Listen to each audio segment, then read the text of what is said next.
Hello friends, कैसे हैं आप सब? आई होप आप सब अच्छे होंगे। आज हम पर्वतों के वर्गीकरण को डिस्कस करेंगे और एक ज़बरदस्त ट्रिक के साथ, और क्वेश्चन भी लास्ट में देखेंगे। जैसा कि मैं पर्वत व स्थिति पढ़ा चुका हूं इसके पहले, जो अगर आपने नहीं देखा तो उसको ज़रूर देखिए। जैसा कि आल्प्स पर्वत है, काकेशस कहाँ पाए जाते हैं, ये सब यूरोप के हैं। या हिंदू कुश पर्वत किस जगह पर, किस द्वीप पर है, तो एशिया द्वीप पर। तो इसकी मैं ट्रिक से पढ़ा चुका हूँ। आज मैं पर्वतों के वर्गीकरण को पढ़ाऊंगा कि कौन से पर्वत वलित है या नवीन पर्वत। ठीक है, जितने भी टाइप्स हैं सबको आज हम डिस्कस कर देंगे इसी वीडियो में। तो चलिए शुरू करते हैं। पर्वत क्या है? वह भू क्षेत्र जो अपने आसपास के क्षेत्र से ऊंचा होता है या जिसकी चोटी होती है तथा जिसकी ऊंचाई 600 मीटर से अधिक होती है, उन्हें हम पर्वत कहते हैं। ठीक है।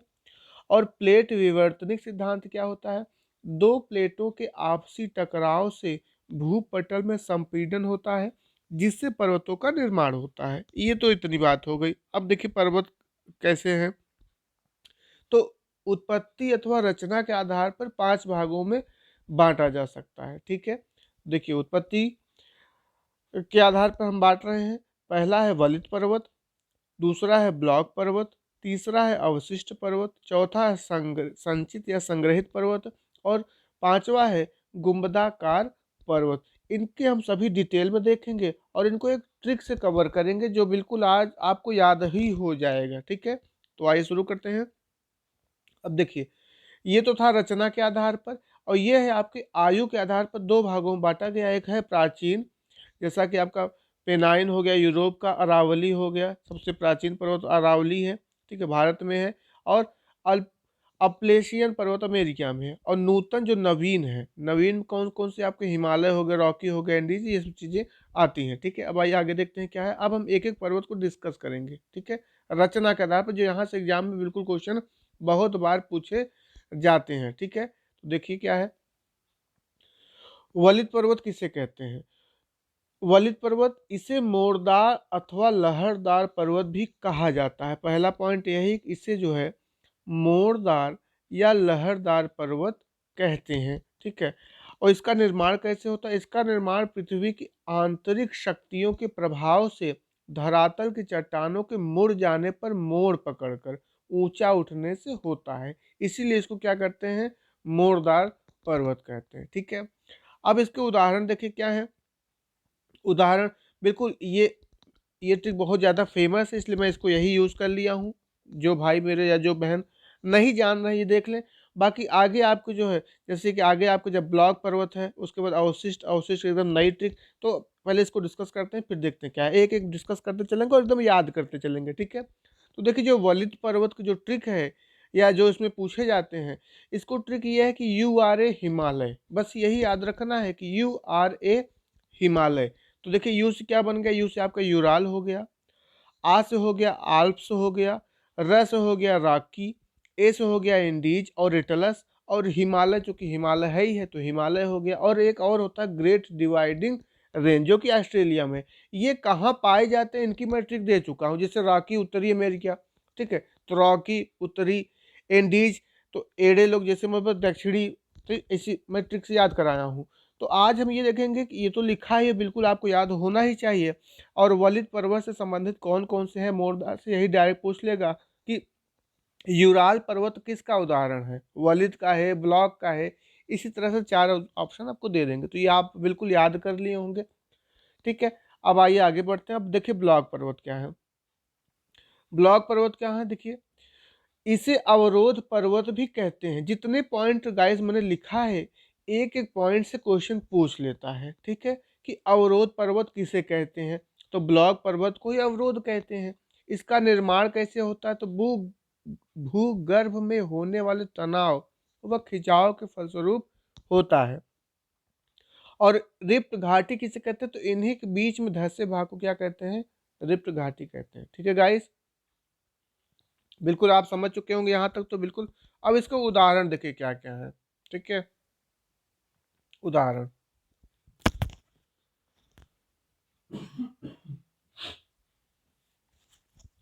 सॉरी थोड़ी मेरी तबीयत नहीं सी आज। चलिए, तो उदाहरण देखिए क्या है। अब देखिए क्या था कि ब्लॉक है ना, ब्लॉक पर्वत है, तो ब्लॉक है, तो ब्लॉक से हम याद कर सकते हैं ब्लैक। सबसे पहला एकदम, जैसे देखिए ब्लैक फॉरेस्ट आपने देखा, समझ गए कि किसका उदाहरण है, ब्लॉक पर्वत का या अवरोध का है। यहाँ तक कोई दिक्कत नहीं होगा। उसके बाद दूसरा एग्जाम्पल आता है सॉल्ट का। क्या आता है? सॉल्ट। सॉल्ट को हम याद कर सकते हैं, नमक होता है, साल्ट मतलब नमक होता है। तो एक तो सफ़ेद नमक है, दूसरा क्या है, जो काला नमक। तो ठीक है, तो ब्लैक, ब्लॉक हो गया, ब्लैक, ब्लैक सॉल्ट भी हम याद कर सकते हैं कि ब्लैक, एक तो ब्लैक हो गया, दूसरा ब्लैक सॉल्ट हो गया। ठीक है, तो ऐसे याद कर सकते हैं। ठीक है, यहाँ तक कोई दिक्कत नहीं। ठीक है, अब समझिए, जो अगर हम ज़्यादा नमक खा लेंगे, ज़्यादा सॉल्ट ले लेंगे, तो हमको क्या होगा, हर्ट होगा। क्या होगा? हर्ट होगा। तो इसका मतलब हर्ष पर्वत आपका हो गया। ठीक है, और दूसरा आपको क्या है, देखिए वासजेस पर्वत है। क्या है? वासजेस और वासाच रेंज। ठीक है, ये दो पर्वत और हो गया आपको। क्या है? देखिए, वासजेस आपके फ्रांस का है, और वासाच रेंज आपके ये हो गए यूएसए के। तो कुल मिलाकर के 5 तो हैं, Black Forest, Salt Range, Harz, Vosges और वासाच रेंज। ठीक है गाइस, बिल्कुल याद रखिए क्या करना है। देखिए ब्लैक, ब्लॉक, ब्लैक और ब्लैक सॉल्ट हो गया। ठीक है, सॉल्ट ज़्यादा खा लेंगे तो क्या हो जाएगा, हर्ट होगा। ऐसे आप याद कर सकते हैं। बाकी ये दो आप क्या करिए, याद कर लीजिए, वासजेस और वासाच रेंज। चलिए, अब हम देखते हैं अवशिष्ट की। और अवशिष्ट एक बहुत ही बढ़िया ट्रिक, देखिए क्या है। अवशिष्ट पर्वत पहले होता क्या है कि इसका निर्माण चट्टानों के अपरदन की क्रिया के फलस्वरूप पर्वतों के कटकर नीचे हो जाने से होता है। ठीक है गाइस, अब देखिए इसकी ट्रिक क्या है। ट्रिक याद है, सिप्रा महारानी। क्या याद ट्रिक है? सिप्रा महारानी। बस आपको ये याद रखना है, इसी से आपको सारे जो है मिल जाएंगे। ठीक है गाइस, देखिए क्या है। तो सी से देखिए क्या है, सियरा हो गया आपका, जो कि स्पेन में है, सियरा। प्रा से देखिए पारसनाथ। ठीक है, और ए से अरावली। ठीक है, महा से एकदम, महा से महादेव, वर्ड टू वर्ड। ठीक है, रा से राजमहल। ठीक है, और नी से नीलगिरी। फिर से सिप्रा महारानी याद रखना है आपको। सिप्रा, सी से देखिए सियरा हो गया, प्रा से पारसनाथ, महा से महादेव, रा से राजमहल और नी से नीलगिरी। भाई रानी है, रानी कहाँ रहेगी, राजमहल में रहेगी ना। तो बस ऐसे आप याद कर लीजिए एकदम। बहुत ज़बरदस्त मैं ट्रिक ये बनाया हूँ। अगर अच्छा लगता है तो लाइक करिए, थोड़ा सा आप लोग सपोर्ट नहीं कर रहे हैं। ठीक है, चलिए आगे देखते हैं क्या है। दो और याद कर लीजिए आप, जो है दो और याद करना। एक आपको गैसा और बूटे, ये अमेरिका को हो गया, और सतपुड़ा और विंध्याचल, इसको भी आप याद कर लीजिए। कुल मिलाकर 4 आपको याद करने, बाकी बाकी सब ट्रिक में मिल जाएगा। ठीक है, चलिए, तो अवशिष्ट पर्वत के हमने उदाहरण देख लिए। अब देखते हैं संचित पर्वत। क्या है संचित पर्वत को, या संग्रहित पर्वत भी कहते हैं। इसका निर्माण कैसे होता है? देखिए, इसका निर्माण धरातल के ऊपर मिट्टी, बालू, पत्थर, लावा, कंकड़ किसी स्थान पर जमा होने से होता है। ये पूछता है गाइस, इस लाइन को अंडरस्टिमेट मत करिए।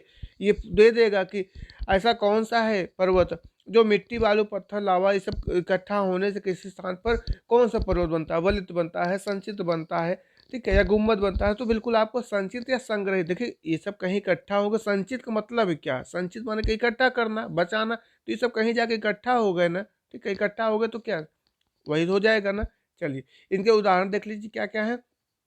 इनके उदाहरण आपका बहुत ज़्यादा पूछा जा रहा है। फ्यूजियामा हो गया जापान का, और रेनिया और हुड हो गए यूएसए के, और बालू के विशाल स्तूप रेगिस्तान के। ठीक है, बस आपको ये मुख्य जो है 2-3 याद रख लीजिए, यही पूछे जाते हैं। ठीक है, कौन से संचित या संग्रहित में। ठीक है, अब आइए नेक्स्ट देखते हैं।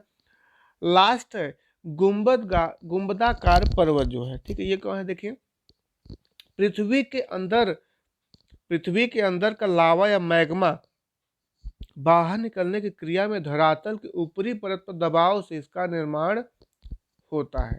ठीक है गाइस, अब चलिए इसके उदाहरण देख लीजिए क्या क्या है इसके। देखिए, एक तो आपका हेनरी हो गया। ठीक है, दूसरा बिग हॉर्न्स हो गया। ठीक है भाई, गुंबद है ना, गुंबद है, तो गुंबद आपका क्या है, बिग है, बिग हॉर्न्स। ठीक है, और गुंबद पे क्या लगा रहता है, हॉर्न लगा रहता है ना। ठीक है, तो बस बिग हॉर्न्स हो गया। ठीक है, और समझिए एक है ब्लैक हिल्स है, वो ब्लैक फॉरेस्ट था, ठीक है, ये ब्लैक हिल्स है और एक होता है यूंटा। बस इतने मोस्ट इंपॉर्टेंट है, पूछे जाते हैं गुम्बदाकार में। ठीक है, अब देखिए यहाँ तक हो गया गाइस। अब हम लोग क्वेश्चन डिस्कस करेंगे। देखिए अभी तक जो टॉपिक थे इसमें से आपको जो क्वेश्चन जैसे दे देगा कि सियरा किसका है, सियरा अवशिष्ट का है कि वलित का है, किसका है, तो ये तो आप बिल्कुल क्वेश्चन बता दे देंगे। ठीक है, पढ़े। अब मैं कुछ ऐसे प्रश्नों को लिया हूँ जो डायरेक्ट एग्जाम में पूछे जाते हैं, उनको बिल्कुल याद ही कर लेना है। ठीक है, जिस टॉपिक जो मैंने भी पढ़ाया उससे तो क्वेश्चन जो बनेंगे। ठीक है, 4 ऑप्शन दे देगा और पूछेगा कौन से पर्वत का ही उदाहरण है, या लाइन दे देगा कि बालू कंकड़ इकट्ठा हो रहा तो कौन सा, वो तो एकदम आप समझ गए, उसको आप रट लीजिए, ट्रिक याद कर लीजिए, सब कुछ हो जाएगा। अब ये जो प्रश्न है, ये प्रश्न ऐसे जो एग्जाम में डायरेक्ट पूछ लिए जाते हैं, इनको आप याद करना है। अगर आपको याद है या ये प्रश्न बना पा रहे हैं तो बहुत अच्छी बात है। देखिए क्या है, पहला क्वेश्चन है कि पर्वतों की उत्पत्ति से संबंधित रेडियो सक्रियता सिद्धांत का प्रतिपादन किसने किया? जॉली, डेली, डाना या रीड ने? ठीक है, 4 ऑप्शन है, तो कौन? जी हाँ, जॉली ने। ठीक है गाइस, चलिए नेक्स्ट है, पर्वत निर्माणक भूसन्नति सिद्धांत का प्रतिपादन किसने किया? तो किसने किया गाइस? होम्स, कोबर, जेफरीज या डेली? तो कोबर ने किया है। किसने? कोबर ने, एकदम याद कर लीजिए। नेक्स्ट क्वेश्चन है कि हिमालय की उत्पत्ति किस भूसन्नति से हुई है? बहुत ज़्यादा इंपॉर्टेंट। टेथिस, शिवालिक, गोदावरी, कोई नहीं, तो टेथिस। वेरी ठीक है, राइट आंसर। चलिए, बहुत ज़्यादा इंपॉर्टेंट। नेक्स्ट क्वेश्चन देखिए क्या है, विश्व के विशाल वलित पर्वतों की रचना आज से लगभग कितने मिलियन वर्ष पूर्व हुई थी? जो है 400, 220, 30 या 70? तो बिल्कुल सी ऑप्शन आपका सही है, 30 वर्ष। ठीक है, कौन सा पर्वत महाद्वीपीय जल विभाजक के रूप में जाना जाता है? कौन सा पर्वत है जो जल विभाजक के रूप में? एंडीज, रॉकीज, हिमालय, कोई नहीं, तो बिल्कुल रॉकीज हो जाएगा। ठीक है गाइस, चलिए आगे बढ़ते हैं। नेक्स्ट देखिए क्या है, शिवालिक श्रेणी, शिवालिक श्रेणी का निर्माण हुआ है, कैसे हुआ है? सेनोजोइक से, मेसोजोइक से या इयोजोइक से या कोई नहीं? तो बहुत कंफ्यूजन करता है, इसको याद कर लीजिए। क्या है आपका? शिवालिक है, सी से शिवालिक, सी से सेनोजोइक। ठीक है, माने स का मेल है ना, स। मेसो नहीं होगा, एथो नहीं होगा, स होगा, माने सेनोजोइक। ठीक है, बिल्कुल याद हो गया होगा आपको। नेक्स्ट देखिए क्या है, लास्ट क्वेश्चन है, विश्व की, ठीक है, विश्व की सबसे ऊंची चोटियां किस प्रकार के पर्वतों में पाई जाती हैं? Most important question guys. ठीक है, प्राचीन मोड़दार, नवीन मोड़दार या अवशिष्ट या ब्लॉक? ठीक है, तो बिल्कुल नवीन मोड़दार पर्वतों, जो आप वलित जिसे कहते हैं, नवीन मोड़दार पर्वतों में पाया जाता है। ठीक है गाइस, तो बिल्कुल अगर अच्छा लगा हो तो थोड़ा सा सपोर्ट करिए, जिससे कि मैं और मेहनत कर पाऊँ। ठीक है, और चीज़ें आप सीख पाएँ। ठीक है, और बढ़िया बढ़िया ट्रिक मैं ले आ पाऊँ। ठीक है, तो चलिए मिलते हैं नेक्स्ट टॉपिक को लेकर के, तब तक के लिए थैंक यू सो मच।